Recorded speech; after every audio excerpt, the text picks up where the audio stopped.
Well, Standard Bank Group is hosting the fourth installment of the highly anticipated Climate Summit. The summit is held in Johannesburg. It's one of the cornerstones of Standard Bank Group's sustainability strategy.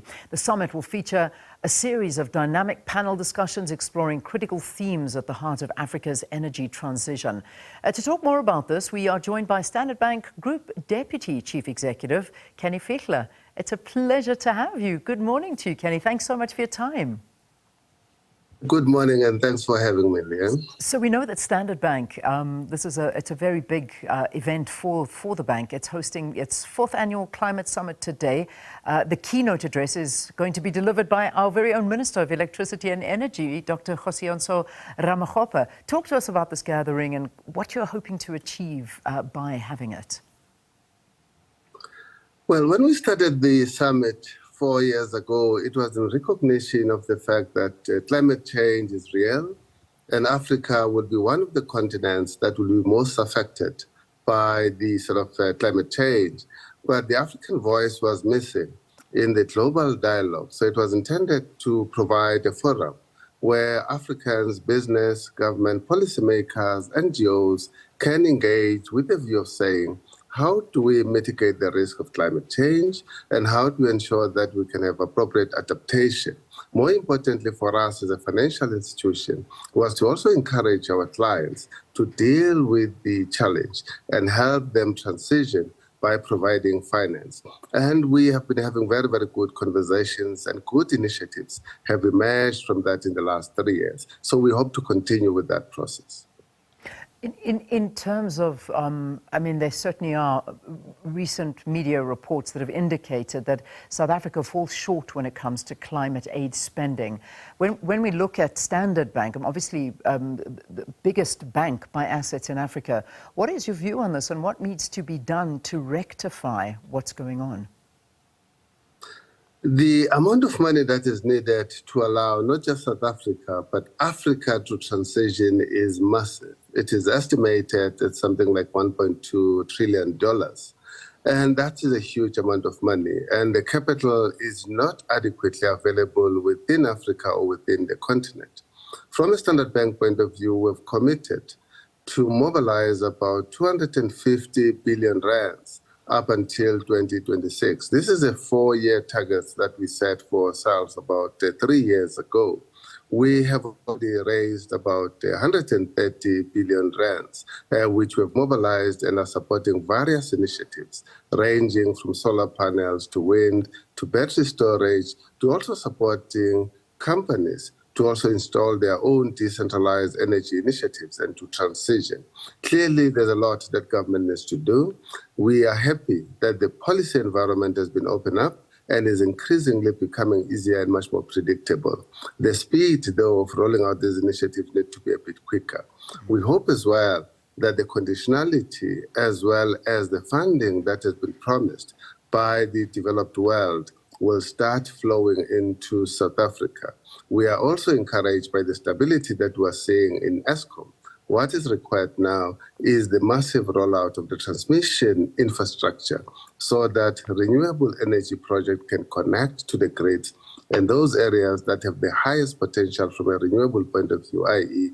the Northern Cape and the coastal areas, can also be utilized to generate electricity, and consequently, we're able then to gradually move away from fossil fuels. We need all of those things to come together and to move at a much more faster pace. And clearly the pace at the moment is not adequate, but nonetheless it is promising. Yeah, it certainly is. When we look at, particularly when we look at the Presidential Climate Commission survey, and this was, last week, it reveals that only 5% of South African adults think climate change is a priority. I suppose when you look at joblessness, when you look at crime, you look at the cost of living, these rank higher, despite climate change's massive impact on these exact issues we're talking about. Is this investment towards a climate summit worth it when the majority of South Africans are really concerned about putting food on the table, when they talk about the crime that we're facing in South Africa and certainly navigating the high cost of living? How do we create a public awareness of climate change when there's just so many issues that we're dealing with? I think this is precisely the challenge that South Africa and Africa as a whole are dealing with. The massive problems of unemployment, the inequality, the poor sort of infrastructure, the unavailability of social services like safety and security, health, good education, and as a consequence of that, people have to worry about their immediate need.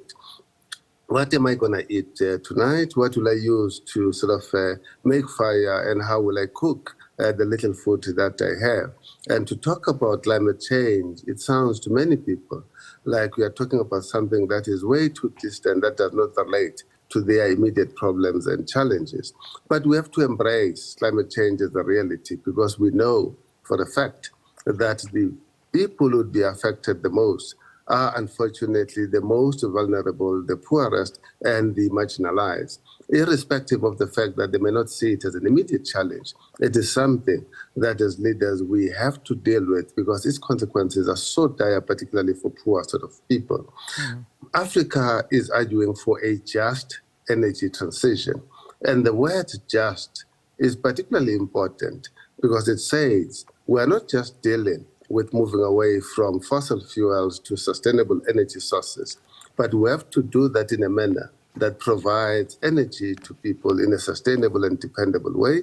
At the same time, we have to mitigate the risk of worsening unemployment and make sure that as we transition, we do not destroy towns like Witbank into a ghost town with dire consequences to people who are dependent on the coal mines and the coal-fired power station. So just in the energy transition is the key word, particularly for us, given the social challenges that you have mentioned. Yeah, it's so important because, I mean, you bring up Witbank as just one example. I mean, these communities, firstly, it's the skills that are lacking if we're talking this just energy transition. And most importantly, I mean, this is that food we talk about to put on a table. That's all people know in areas like that.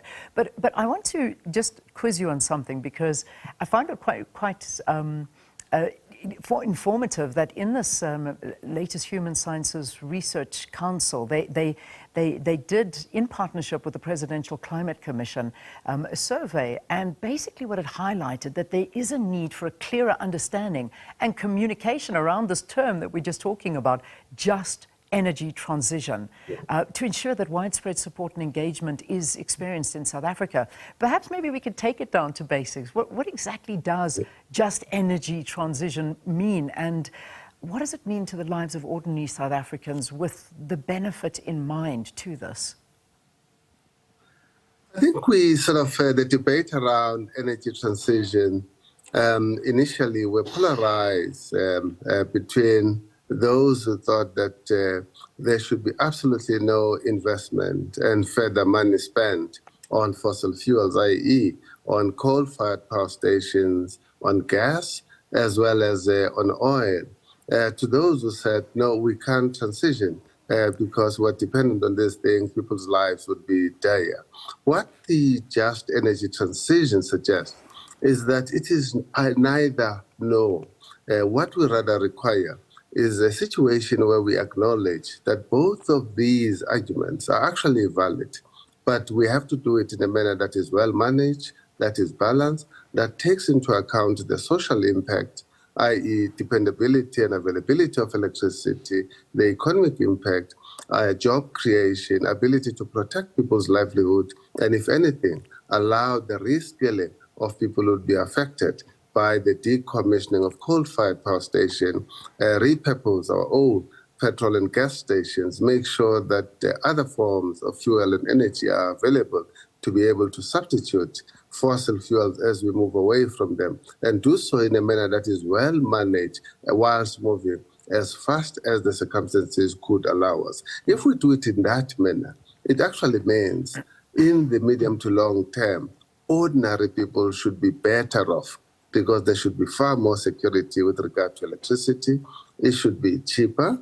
Jobs should be protected. If anything, we'll be promoting the emergence of new industries, which on its own will contribute towards economic growth. And I don't think we've been able to articulate it in a manner that is balanced. If anything, we should move away from this polarized argument of either or. Why a bank? I can imagine a lot of people asking this question, why a bank? I mean, you're not a miner or anybody that perhaps maybe contributes much to the environment, but as a bank, Standard Bank, you sort of coming out and hosting this and educating people around this issue. Why climate issues? Why are you taking this on? I think there are two reasons. I mean, the first is because from Standard Bank, we believe very strongly that Africa is our home with drive growth. And that purpose that we have crafted for ourselves simply means that we're invested in Africa's development prosperity. And consequently, we have a role to play in dealing with Africa's problem. We are an African bank, and we are tied, to the hip with the communities and countries in Africa in addressing and dealing with issues that confront this continent. So that's the first reason. The second reason, a bank by definition is supposed to play the role of financial intermediation. One of the biggest challenges in dealing with energy transition in a just manner is the availability of capital. How do we make sure that our own utilities can continue to keep the lights on, whilst at the same time availing capital to build new energy sources and make sure that those energy sources are connected to the grid and can transmit electricity to people's homes. And without capital, it is near impossible to deal with this challenge. And we have a responsibility, therefore, given that we are a financial institution and the biggest financial institution in the African continent by assets. And we have to leverage our base to effectively play the role that a bank in the first instance has been founded for. It is those two reasons that, in short, that makes it imperative that Standard Bank should be active in this arena, and we should be facilitating forums such as the Climate Summit. All right, we leave it there. Good luck. I hope it goes exceptionally well. A very important topic, and one I'm glad that you came to share with us this morning. Kenny Fihla, Standard Bank Group Deputy Chief Executive, speaking about Standard Bank's fourth Climate Summit. Thank you so much. Thanks, Kenny. That'll be taking place from today and in Johannesburg.